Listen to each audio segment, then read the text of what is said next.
드디어 더운 여름이 온 것 같습니다. 저도 그것을 확 벗어던지고 이렇게 반팔로 섰습니다. 설교할 때 가장 무서운 게 뭔지 아십니까? 가끔씩 보는 성도들의 흰 눈동자입니다. 아주 기겁을 합니다. 안 봤으면 좋겠습니다. 히브리서 기자가 계속 믿음에 관해서 이야기하고 있습니다. 그죠? 믿음. 아벨의 믿음을 이야기했고요. 그 다음에 에녹의 믿음을 이야기했고, 노아의 믿음을 이야기했고, 아브라함, 그리고 지난주까지 우리 사라에 관해서 말씀을 들었습니다. 그리고 오늘 본문은 13절부터 16절까지는 그들의 믿음에 대한 작은 소결론을 내리고 있습니다. 하나님의 평가가 있다는 것입니다. 그들의 믿음에 대한 하나님의 평가가 있다는 것입니다. 여러분, 우리 모두는 다 어느 한 날 하나님의 평가서를 받게 될 것입니다. 시험 본 학생들은 성적표를 받게 되고요. 우리는 다 평가서를 받게 될 것입니다. 그 평가서는 여러분이 쓰는 게 아닙니다. 참 좋은 그리스도인임, 전혀 문제가 없음, 이렇게 여러분이 쓰는 게 아니라 하나님께서 우리의 믿음 생활을 보시고 평가하신다는 것입니다. 그리고 그 믿음의 평가와 함께 그런 믿음의 평가를 받을 수 있도록 그들이 살았던 그 삶의 몇 가지 좋은 믿음의 원리들을 또 하나님께서 본문에서 말씀하고 있습니다. 먼저 하나님께서 그들을 평가하시는 것은 이것입니다. 16절에 보시면 저희가 이제는 더 나은 본향을 사모하니 곧 하늘에 있는 것이라. 그러므로 하나님 평가입니다. 하나님이 저희 하나님이라 일컬음 받기를 부끄러워하지 아니하셨다입니다. 이것이 그들의 믿음에 대한 하나님의 평가입니다. 저는 이것보다 더 좋은 평가가 없다고 생각합니다. 하나님께서 내가 전 목사의 하나님이야, 내가 장선주 집사의 하나님이야 라고 말씀하시는 그 평가만큼 좋은 평가는 없다고 생각이 듭니다. 왜 그럴까요? 그 사람의 삶이, 믿음의 삶이 마음에 든다는 거예요. 누구에게도 소개하기에 부끄러움이 없다는 거예요. 드라마를 보면 청춘 남녀가 아이스크림 하나 사들고 드립 쪽쪽 빨고 하면서 막 길을 가다가 누가 딸의 이름을 부르죠. 누가요? 엄마가. 야, 영수가. 근데 엄마가 뭐 하고 있어요? 길거리에서 뭘 팔고 있어. 영숙이가 어떨까요? 여러분 영숙이라면 어떻게 해요? 친구한테 우리 어머니셔, 이렇게 할까요? 그 드라마 안에서는 영숙이가 그냥 쑥 지나갑니다. 엄마가 뒤에서 쏘버려, 영숙아! 친구한테 그러죠. 아유, 신경 쓰지 마, 이상한 아줌마야 하고 가는 거죠. 왜 그래요? 엄마가 부끄러운 거예요. 왜 부끄러울까요? 자기 남자친구에게 소개하기에 엄마의 사회적 지위가 마땅치 않아, 그거죠. 근데 오늘 하나님은 내가 그들의 하나님 되기를 부끄러워하지 않는다고 그랬습니다.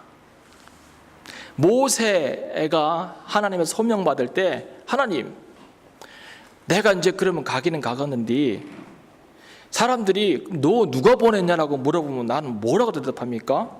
그랬더니 뭐라 그래요? 나는 아브라함의 하나님, 이삭의 하나님, 야곱의 하나님이다. 가서 그렇게 소개해라 라고 하는 것이죠. 하나님께서 왜 그렇게 소개했을까요? 내가 임마누엘이고 내가 전능하신 분이고 할 얘기 많잖아요, 하나님은. 근데 굳이 아브라함과 이삭과 야곱의 하나님이니까 그렇게 가서 얘기하라고 얘기하는 겁니다. 왜 그럴까요? 아브라함의 믿음의 삶, 이삭의 믿음의 삶, 야곱의 믿음의 삶에 기쁨을 느끼시는 거예요. 자부심을 느끼시는 것이고, 그런 믿음의 삶을 살아야 합니다. 그들이 살았던 믿음의 삶에 대하여 하나님은 기뻐하시고 만족하신다는 것입니다. 하나님께서 주신 믿음의 원리에 합당한 삶을 살았다고 하는 것입니다. 그런데 여기서 우리가 오해하지 말아야 될 부분이 하나 있습니다. 그들의 삶에 실수가 없었을까요? 아니죠. 내가 그들의 하나님 되기를 부끄러워하지 않는다고 하는 것에는 그들의 삶의 도덕성에 문제가 없다는 뜻이 아닙니다. 다 실수할 수 있습니다. 도덕성에 금이 갈 수 있습니다. 그러면 하나님께서 부끄러워하지 않았다고 하는 그들의 삶의 원인은 무엇일까요? 고민해 봤습니다. 하나님께서 왜 그들의 하나님 되기를 부끄러워하지 않으셨을까요? 한참 기도하고 고민하고 기도하다가 하나님께서 이 말씀 하나 딱 주셨어요. 예수님께서 하신 말씀이에요. 어떤 말씀이냐면 예수님께서 이런 말씀하십니다. 누구든지 이 악하고 음란한 세대 속에서 나와 내 말을 부끄러워하지 아니하면 나도 그들을 부끄러워하지 아니하리라 그랬습니다. 이해되십니까?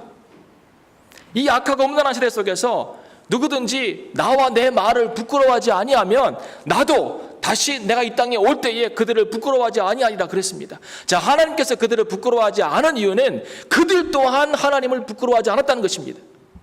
하나님과 하나님께서 주신 말씀과 계명과 그 삶의 원리를 부여잡고 부끄러움을 느끼지 않았습니다. 하나님께서 그들에게 주신 삶의 원리와 약속과 사명은 세상 사람들의 기준과 완전 다른 것이었습니다. 노아를 보세요. 그 산에 올라가가지고 망치질하며 평생을 이렇게 머리 길러도 거기서 사는 거예요. 세상 사람들의 기준에는 합당치 않아요. 그런데 하나님께서 주신 말씀이기 때문에 하나님과 그 말씀을 부끄럽게 여기지 아니하고 그 삶을 살아간 것입니다. 그러니까 하나님은 그들을 부끄러워하지 않죠. 이해되십니까? 하나님 부끄러워하지 마세요. 그분이 여러분에게 주신 사명이 무엇이든지 간에 부끄러워할 필요가 없습니다. 우리 안에 믿음이 있는 한, 내가 하나님 아버지의 자녀라고 하는 그 정체성이 있는 한 내 삶의 환경 가지고 우리는 부끄러워할 필요가 없습니다. 절대로. 사람들이 갖고 있는 리스트가 있지 않습니까? 이 정도는 돼야 되고, 이 정도는 돼야 되고, 이 정도는 돼야 되고, 그런 조건은 우리에게 필요 없다는 것입니다. 내가 하나님을 부끄러워하지 아니하고 하나님이 나를 부끄러워하지 않으면 되는 것입니다. 그러면 세상 사람들한테 우리가 부끄러움 당하지 않습니다. 그럼 하나님을 부끄러워하지 않았던 믿음의 사람들의 삶의 원리는 무엇이었을까요? 오늘 본문에 자세하게 나옵니다. 첫 번째는 13절을 보시기 바랍니다. 이 사람들은 다 믿음을 따라 죽었으며 그랬습니다. 이 모든 사람들은 믿음을 따라 죽었다는 것입니다. 이 말의 뜻이 무엇일까요? 그들은 평생을 믿음으로 살았다는 것입니다. 다른 말로 치면 하나님을 만난 이후에 마지막 숨을 아주 힘겹게 쉬는 그 순간까지도 믿음의 삶을 살았다는 것입니다. 내가 지금 아프고 힘들고 어렵고 그리고 마지막 숨을 쉬는 그 순간까지도 머릿속에는 온통 하나님입니다. 믿음입니다. 내가 어떤 모습으로 저 앞에 설까를 고민하고 있는 것입니다. 그렇게 살았다는 것입니다. 그들의 인생의 최고의 이슈는 믿음을 따라 사는 것이었습니다. 제가 좋아하는 찬송 중에 하나가 내 주를 가까이 하게 함은, 이 찬양입니다. 십자가 짐 같은 고생이나. 어떤 스님이 그 예수님을 믿었대요. 절에서 이제 목탁을 치다가 이렇게 예수 믿었는데 찬송가도 그 스타일로 해. 딱딱딱딱딱 내 주를 가까이 하게 함은 십자가 짐 같은 고생이나. 그 찬송에서 뭐라 그래요? 내 일생 소원은 아파트를 갖는 것이고 롤스로이스를 타는 것이고, 이게 아니에요. 내 일생 소원은 뭐예요? 늘 찬송하면서, 얼마나 소박하지만 믿음의 소원입니까? 내 일생 소원은 늘 찬송하면서 뭐예요? 주께 더 나아가기 원합니다. 플러스 뭐도 주시고 이것도 이루어 주시고. 그게 아니라 뒤에 건 딱 끊고 주께 더 나아가기 원합니다, 이거예요. 믿음을 따라 죽었어요. 믿음을 따라 살고 믿음을 따라 죽었다는 거예요. 다른 군도덕의 삶의 원리에 붙지 않습니다. 그들의 사고 속에는 믿음을 따라 사는 것이 늘 항상 있었습니다. 그들의 삶의 최고 우선순위는 하나님입니다. 하나님보다 그 어떤 것도 앞설 수 없었다고 그들은 믿음의 삶으로 고백합니다. 예. 삶의 우선순위가 바뀌면 큰일 납니다. 비행기가 떨어졌는데 글쎄 짐을 갖고 나오는 거 봐요. 그게 그 보잉 시리즈 700 시리즈는 비행기가 사고가 나면 90분이 제한 시간인 거 아시죠? 예. 그럼 내가 짐을 꺼내면 몇 초가 갑니까? 10초가 가잖아요. 그러면 내 뒤에 있는 사람은 10초 안에 90초 안에서 100초가 지나는 사람은 죽을 수 있다는 거예요.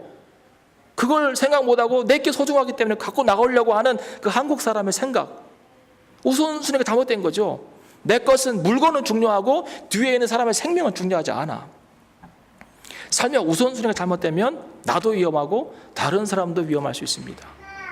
하나님의 사람은 분명한 삶의 우선순위를 가지고 살아야 합니다. 하나님과 믿음입니다. 그 어떤 것도 앞설 수 없습니다. 그렇게 살았다는 거예요. 그렇게. 여러분, 사단이 제일 무서워하는 사람이 누군지 아십니까? 여러분, 싸움할 때 제일 무서운 사람 누군지 아십니까? 주먹 제일 큰 사람이요? 태권도 유단자요? 아니요, 죽기 살기로 덤비는 사람이에요. 예.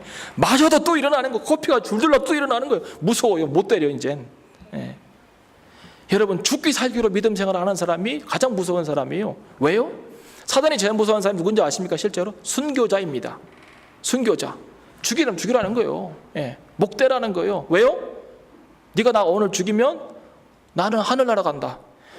그럼 사단이 지금 뭐 하고 있는 거예요? 한 사람 하늘나라 보내는 거예요. 천국 보내는 거예요. 그 사람. 그거 하겠어요? 사단이? 안 하죠. 제일 무서운 사람이 하나님과 믿음을 우선순위 삼아서 살든지 죽든지 믿음으로 사는 사람을 가장 무서워하는 것입니다. 대도 안 되고 그냥 사탄아 물러가라 막, 예, 안 가요. 성경이 뭐라 그랬어요? 하나님께 순복하고 마귀를 대적하라, 그러면 떠나가리라 그랬습니다. 하나님께 순복하는 모습 하나 없이 소리만 고래고래 지른다고 마귀가 떠나갈 거 아닙니다. 제대로 하라는 것이죠. 바울이 뭐라 그랬습니까? 나는 사나 죽으나 내 몸에서 누가? 그리스도께서 존귀케 되기를 원한다 그랬습니다. 믿음의 사람들의 삶을 잘 보세요. 그들은 믿음을 따라 살았고 믿음을 따라 죽었습니다. 저는요, 마지막에 내 죽음이 정말 헛된 죽음이 되지 않기를 기도하고 있어요. 시편에서 뭐라 그럽니까? 성도의 죽음을 하나님께서는 귀하게 여기시는 거다 그랬습니다. 하나님께서는 성도의 죽음을 귀하게 여기신다니까요. 나는 헛된 자리에서 헛되게 죽고 싶지 않아요. 여러분, 죽음을 해서 기도해야 됩니다. 네. 나는 사고로 죽고 싶지 않아요. 나는 어떻게 하든지 하나님 나라의 일과 연관되어 있는 현장에 죽고 싶어. 그게 소망입니다. 믿음을 따라 살고 믿음을 따라 죽었습니다. 첫 번째 삶의 원리입니다. 두 번째는 뭐예요? 그들의 약속이 브릿지 되어주는 것임을 알았습니다. 그들의 삶의 이유가 브릿지, 달이 되어주는 것임을 알았다는 것입니다. 이거 굉장히 소중한 것입니다. 히브리서 11장에 뭐라고 시작합니까? 11장은 우리가 소망하는 것과 우리가 보지 못하는 것들이 있다는 확신만 가져도 대단한 믿음이라고 얘기하고 있습니다. 내가 보지 못하고 내가 소망하는 것들이 실제로 존재하고 있고 이루어질 수 있다고 믿는 것 자체가 대단한 믿음이다라고 이야기합니다. 그런데 오늘 이분들은, 믿음의 삶을 살았던 이분들은 뭐라고 얘기하고 있습니까? 약속을 받지 못하였을 때 그것들이 멀리서 있는 것을 보고, 멀리서 오는 것을 보고 보았다고 얘기합니다. 보았습니다. 약속이 멀리서 오고 있는 것을 보았습니다.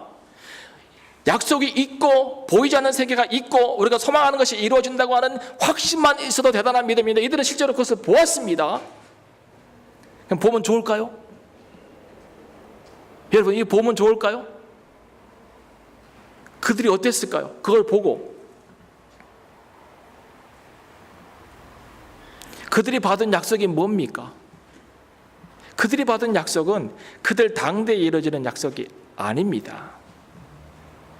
믿음의 사람들은 미래에 어느 한 시점에 이루어질 그 하나님의 약속과 구원의 사역을 바라보며 이 멀리서 서 있는 겁니다. 아브라함은 이 자리에, 이삭은 조금 더 가까이, 야곱은 조금 더 가까이.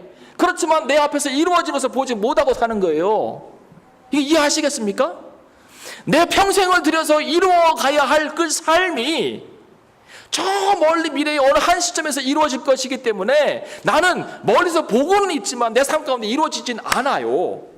여러분, 이 삶을 살으라면 살 수 있습니까? 대한민국의 어머니들이 가슴치며 한탄하는 게 뭡니까? 나는 내 이름이 없다는 거예요. 내 이름이 누구의 아내이고 누구의 엄마라는 거예요.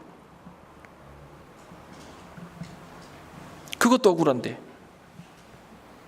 하나님께서 약속으로 주신 그것을 내 삶 가운데 이루지 못하고 저 멀리 있는 것을 바라보며 오늘 나는 여기서 삶을 마감해야 돼. 가깝게 있는 모세를 한번 생각해 보시기 바랍니다. 모세가요, 안 한다고 그렇게 버팅겼는데 해라 좀, 내가 너를 가나안 땅으로 인도해 줄게, 같이 한번 가보지 않을래? 라고 해가지고 하나님께서 그렇게 설득해가지고 그러면 가나안 땅 가는 조건으로 한번 해볼게요. 나섰잖아요. 예, 힘든 일 다 겪었잖아요. 40년 그렇게 불평하는 사람들 데리고 광야를 지났잖아요. 마지막 날에 느봇은 올라가서 그 땅을 한번 바라봐라. 그러면서 좋습니다 하나님, 이것 때문에 고생했죠. 뭐래 하나님이? 너는 오늘 여기서 끝이다. 그 땅을 바라보는데 들어가진 못하고 약속으로 받은 것을 이루지 못하고 그 땅에서 삶을 마감해야 되는 그 믿음의 사람들의 삶을 여러분 이해하시겠습니까? 그런데 그들이요, 거기에 대해서 불평하거나 속상해하지 않아. 나는 그게 멋있는 거예요. 그들이 환영했대요. They welcomed it. Welcomed. 어떤 영어 버전에서는 They greeted. Hello. 안다는 거예요. 언젠가는 그 놀라운 하나님의 비전이 이루어진다는 거예요. 그러면 오늘 나의 삶은 무엇입니까? 오늘 나의 삶은 브릿지 되어주는 거예요. 브릿지. 지나간 세대와 오는 세대 속에서 내가 브릿지 되어 주어서 이 하나님의 약속과 하나님의 믿음이 흘러갈 수 있도록 통로 되어주고 브릿지 되어주는 게 오늘 믿음의 사람들의 삶의 모습이어야 합니다. 이 사람들이 그거 얘기해주고 있는 거예요. 우리 모두에게. 믿음의 사람들은 제가 한번 설교했잖아요. 별명이 뭐예요? 사이를 사는 사람들입니다. 우리는 사이를 사는 사람들이에요. 어떤 사이? 지나간 세대와 오는 세대, 하나님과 일반 사람들 사이에서, 그 사이에서 오늘 내 삶의 현장에서 믿음 지키고 사는 것이 우리의 삶의 모습입니다. 이것이 믿음이라고 얘기하고 있어요. 우리는 작은 점 같습니다. 나의 믿음도 점 같고 여러분 개인의 믿음도 다 점 같아요. 그런데 그 수많은 믿음의 사람들의 점 같은 아름다운 삶이 모이고 연결되어서 하나님의 역사의 구원사의 한 선을 그어가는 것입니다. 오늘 집사님도 나도 우리 모두는 다 그 한 부분을 담당하고 있는 것입니다. 이 부분만 잘 담당하면 됩니다. 그러면 하나님의 역사는 흘러갈 것이고 하나님의 구원 계획은 이루어질 것이고 마지막 날 우리는 하나님의 아름다운 혼인잔치에 참여하게 될 것입니다. 이 사람들이 보았던 약속이 무엇입니까? 예수 그리스도를 통하여서 구원의 사역이 완성되는 것을 그들은 보았습니다. 아브라함도 보았고 이삭도 보았고 야곱도 보았고 그것을 위해서 자기 생애를 들여서 하나님 앞에 믿음으로 살았던 것입니다. 저는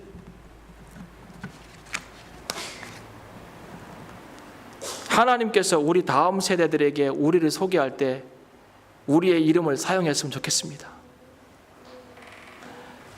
수민이의 아들에게 하나님께서 하나님을 소개할 때 내가 너희 할머니 장선주 집사의 하나님이다. 이것만큼 영광스러운 타이틀은 없습니다. 우리의 자녀들이 방황하고 힘들고 세상을 향하여서 나아가서 하나님을 희미하게 잊어버려져 갈 때 그때 하나님께서 그들을 다시 불러 세우시고 하는 말이 내가 서창의 집사 너희 어머니의 하나님이다. 내가 너희 어머니의 눈물을 보았다. 내가 너의 어머니의 신앙의 보석 같은 모습을 보았다. 이것만큼 소중한 부분이 어디 있습니까? 이것만큼 격려가 어디 있습니까? 그런 믿음의 사람으로 오늘 서야 합니다. 오늘 나에게 믿음이 있음은 지나간 세대를 이어가고 오는 세대에게 믿음의 바톤을 전달해 주기 위해서 있는 것입니다. 마지막으로 그들의 삶의 원리가 무엇인지 아십니까? 그들은 이 세상에서 나그네와 외국인으로 살았다고 얘기합니다. 이 말의 뜻이 뭘까요?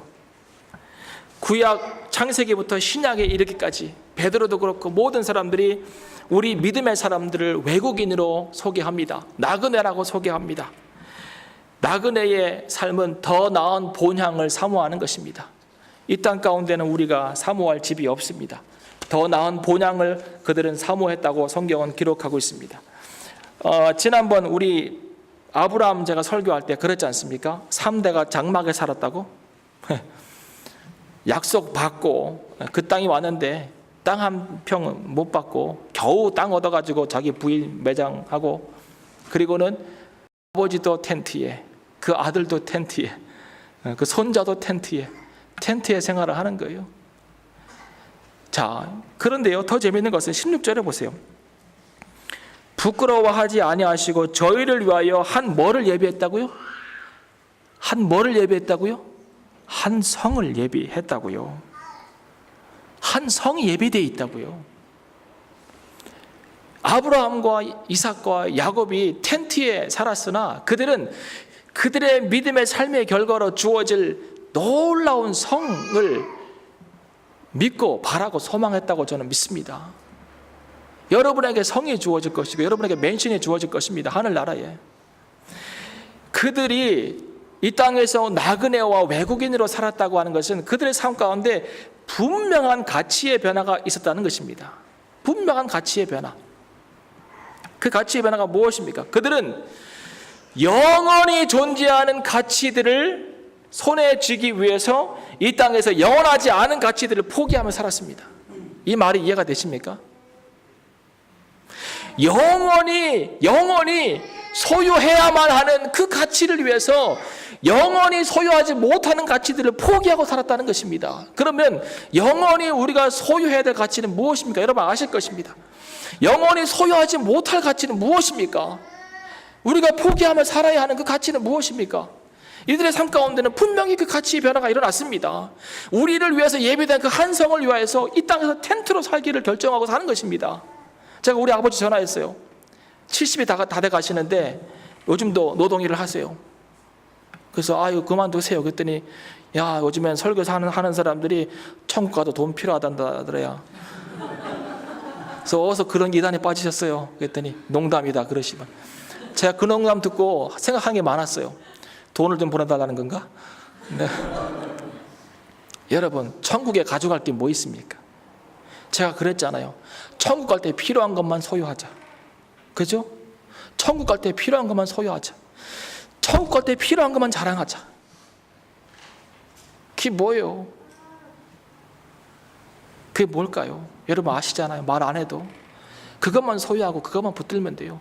영원한 가치를, 포기할 수 없는 영원한 가치를 위해서 영원하지 않은 가치를 날마다 내려놓는 연습하는 게 믿음의 삶이고, 그게 천국과 가까워지는 삶입니다. 여러분 시편 84편에 저는 한 고라 자손이 쓴 시를 참 좋아합니다. 저는 이 시를 너무 좋아해요.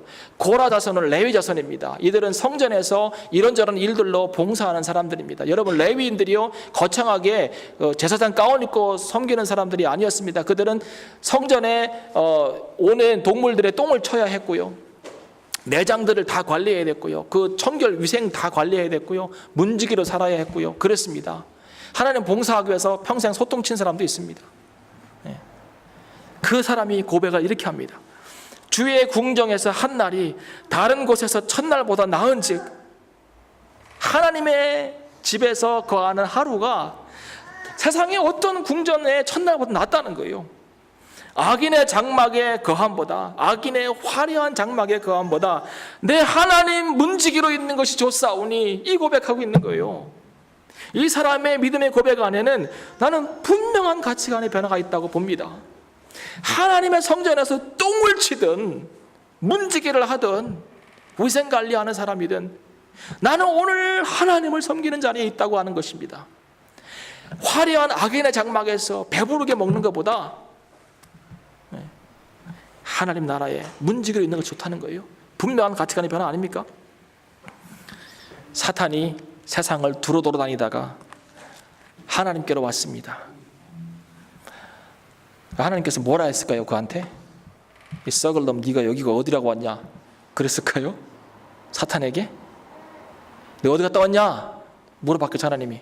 그랬더니 세상을 두루 다니다가 왔습니다 했겠죠. 그랬더니 하나님께서 대뜸 뭐라 하는지 아십니까? 대뜸 뭐라 하는지 아십니까?